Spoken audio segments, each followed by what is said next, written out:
Yes, indeed, and we are live! Woo-hoo-hoo! Welcome to the live studio here at the Devon Business Show 2024 from the Plymouth Life Centre. It is an historical, ahistoric? I'll get my grammar checked in a few moments. But needless to say, it is indeed a historic event because this is the very first business show brought to you by the Devon Chamber of Commerce, incorporating the Plymouth Chamber of Commerce and the Exeter Chamber of Commerce as well. A new chamber for a brand new future, serving the region's business community in a way that no chamber has ever done. We've got some exciting things to bring you, I can tell you now. So my name is Paul Philpott. I'm the Vice Chair of the Plymouth Chamber of Commerce, and I'm also on the board of the Devon Chamber of Commerce, and it must bear time I'm also the tea lady. Now, we are going to say hello to our wonderful guests here. Hello, wonderful guests. Hello. Hello.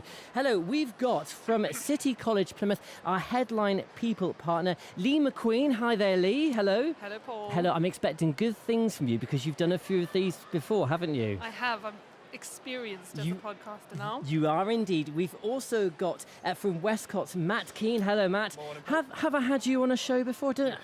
I haven't. It's my first time being interrogated. Brilliant. Being interrogated. Yeah, that's one way of putting it. If you'd like to come a bit closer to your microphone, don't be scared of it. But definitely be scared of Ronnie Carter down at the end, who looks after LSIP. Hi there, Ronnie. And indeed, you. This is first for you as well, isn't it? I think. Very much so.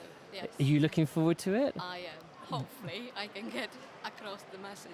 Brilliant. Well, we're expecting good things from you as well. Now, before we go any further, we'd like to say hello to some of our exhibitors. We've got a lot of exhibitors here at the Devon Business Show 2024, so we'll make sure that everyone gets a mention. So let's start off by saying hello to our outdoor exhibitors, who are Sir Fix-A-Lock, our security partner, Murray Group, Vosper's, Miller's Bakery, and Big Friendly Giants. Now, they need a special round of applause because the weather's a little bit damp out there, but you know they're doing their best. But don't let that put you off from coming to the show, because once you're inside, it's all dry and very, very warm. And we'd also like to say hello to some main hall exhibitors, including Devon Women in Business, GHQ Training, and Train for Tomorrow. So, one of the things that we often cover at these business shows, and we talk about on the various podcasts across business media, is the importance of skills. And I think it's fair to say that everyone sat around this table, we've all got skills very close to our heart, haven't we? Let me start with Lee. Lee, City College Plymouth, it's very much a hub for skills within the southwest region. Why is it so important to have that as a focal point? The college is the centre of skills for the city, really. It's the learning destination of choice. It's the main place it's the conduit for training anyone in the city, 16 to 18-year-olds, school leavers, adults, anyone who wants to go into apprenticeships. It's the conduit to get them from where they are, education-wise and skills training-wise, to where they need to be, so that we can fulfil the skills needs of the city, so that we can deliver what this region needs to deliver, so that we can upskill people and get them into work, not just into a job, but actually into a career, and help people achieve the potential that they have inside them, so that this region can achieve the potential that it has. Matt, you're at Westcotts, you're very kindly our podcast partner, and you're supporting this very live stream and all the recordings that we're doing here today. As a key member of the business community, you must be at the forefront of experiencing the needs that businesses have with regards to skills. Can you explain how that affects your industry? Yeah, absolutely. So we are essentially a people business in the accountancy sector. What we provide is very much a few sheets of paper, which I'm sure most of our clients don't get as excited about as we do. But essentially what we have is a load of team who need to be able to communicate, who need to be able to develop, and need to be able to support the local community. And that's what we try to bring them up to be able to do. Ronnie, at the end there, LSIP. Mm-hmm. That has been a dynamite skills project lately.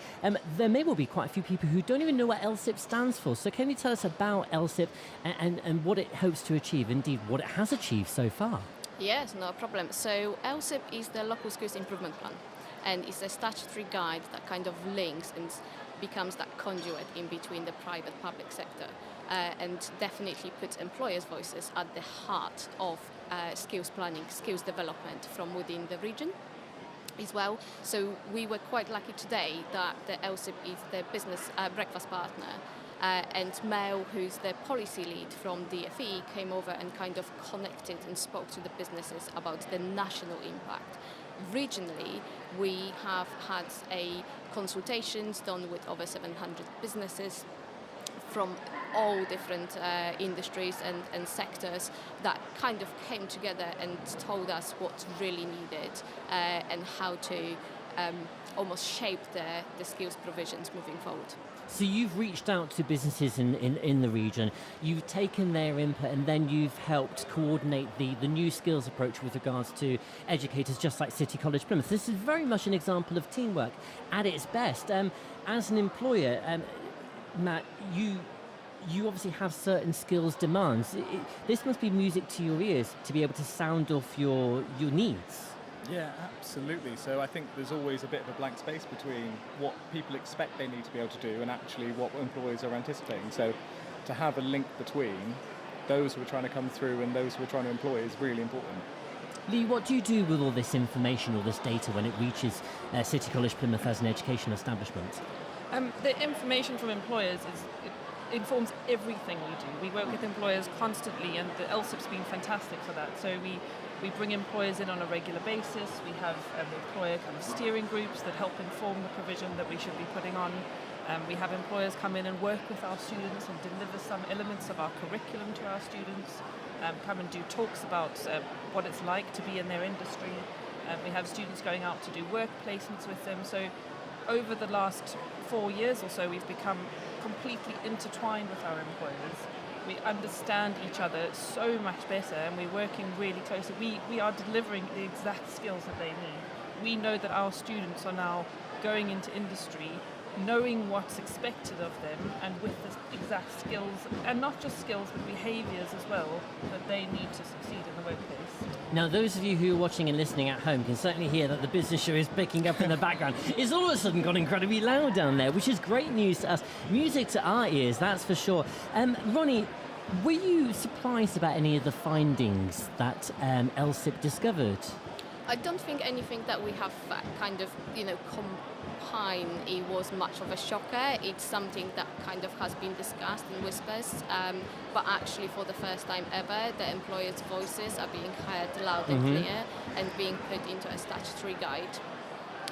It's not about reinventing the wheel, it's kind of enhancing what's already in place. We have some absolutely amazing outreach that is happening, but it's working in that collaborations with all the stakeholders, including local authorities and other training provisions, and making sure that the SMEs as well from within the region are really listened to, not just the kind of the big players that are able to afford like that conduit from within, but actually we have everyone. I think that's key. It's the case of maybe up until now, education establishments have done their best to reach out and listen to all the various sizes of businesses, but at the end of the day, there are thousands of organisations that all want their voice and their needs to be heard. Matt, business shows like this give you an opportunity to reach out both to customers and potential employees. Westcotts, you've attended every single business show as far as I can remember, and you keep coming back for more. Yeah. Can you reflect on how events like this fit within your strategy, your outreach strategy?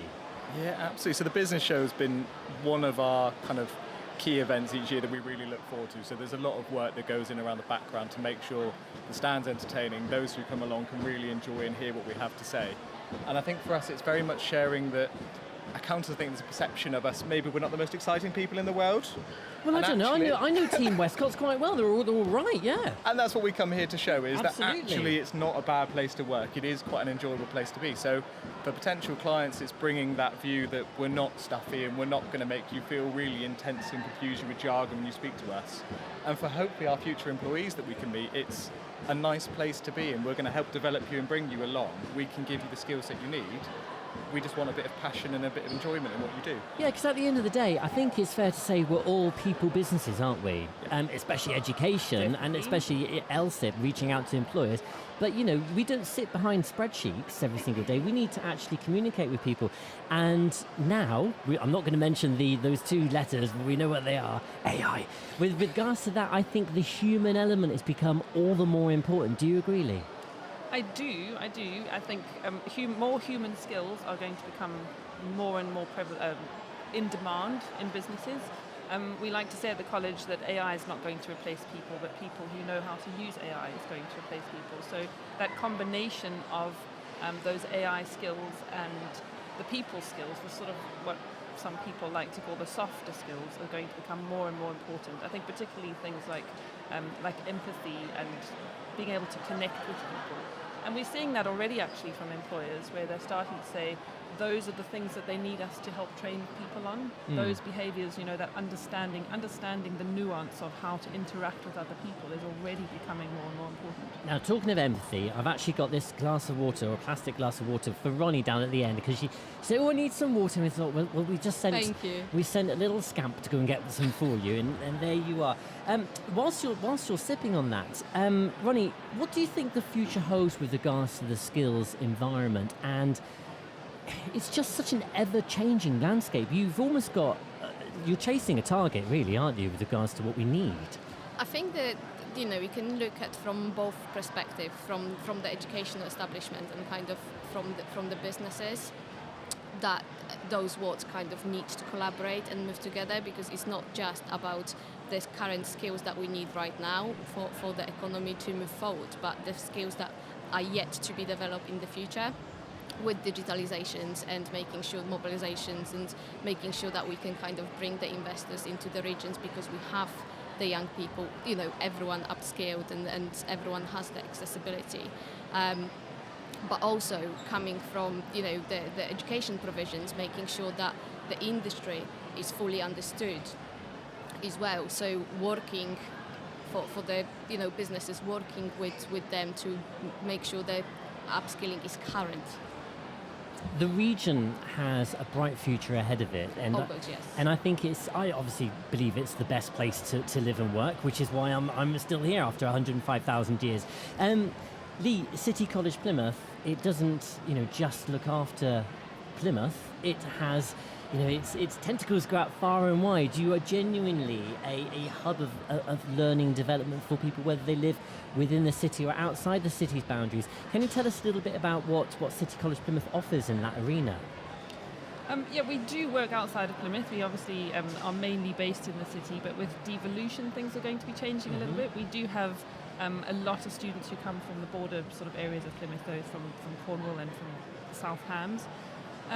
But really important part of what we do is collaborating with other colleges and other training providers, and making sure that we are understanding the skill needs of not just our big employers, as you say, and our local employers, but of the wider region, so we can deliver that. A little bit of online provision comes into that as well, a little bit of distance learning. It changes all the time, it shifts a lot because of borders sort of changing in terms of devolution. We obviously are looking to local, regional and national constantly to understand what needs are, and not just the needs of today, not just the skill needs of right now. We need to be looking 5 and 10 years down the line all the time, and sometimes that does mean collaborating much further afield to understand what people are doing. Matt, what does the future look like for your industry in 5 and 10 years' time? Or would you rather not place a bet? I think AI is going to play a big part in where the industry goes. I think there's going to be a real change. So a lot of what was kind of the bread and butter of our industry for 20 years ago was compliance-based work, and it was calculating tax, it was pulling together a set of financial statements, and we'd maybe see our clients once a year, and that was part of the job. Actually, what we've moved a long way towards, and part of our rebrand as Westcotts Business Advisors, is actually the compliance work becomes a much smaller part of what we offer, and it's that advisory piece that's becoming really vital to most of our clients. And how do you grow, how do you sustain, and how do you thrive in an ever-changing market? And that's, I think, where we're moving towards, is that big advisory piece, and not so much reliance on the compliance, where AI will do inevitably a lot of that work for our clients. And that's a really good point, because obviously Westcotts, you've got thousands of clients, and each of them, they're all from different sizes, different areas, different backgrounds, different parts of the United Kingdom, no doubt. You must listen to a lot of business owners express their pain points to you. So you've got you've got the knowledge and the experience of all those other businesses. You can say, oh, I've got a client, ABC Windows, they have this pain point and we help them overcome it. You can apply this within your organisation. Is that the case? Absolutely. I couldn't count the amount of times I get a client call going, this will be something really unique, you've probably never heard this. I can probably tell you I've heard it this morning, but we can talk about it. Yeah. But absolutely, that benchmarking, be able to use other people's stories to share that around with our clients and say, well, actually, we've seen somebody do this and it was really successful, is really powerful. Yeah, absolutely. So, we are here at the Devon Business Show 2024. What do we all want to achieve from today, apart from made lots of really good connections? Ronnie, what would you like to get out of today's show? I think it's definitely highlight the best example of the regions that are happening already. Speak to educational provider for the business to connect, but also to connect with the general public that is coming through to fully understand what else is on offer for them.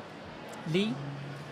Well, apart from connecting with all the fantastic businesses here, which is always really good, to meet new people, it's just to help people understand what the college is about. The college is so much more than people realise it is. It's still seen largely as a 16 to 18 college. We have nearly 2,000 adult students that have just enrolled for our September intake. We're expecting about 4,500 adults this year.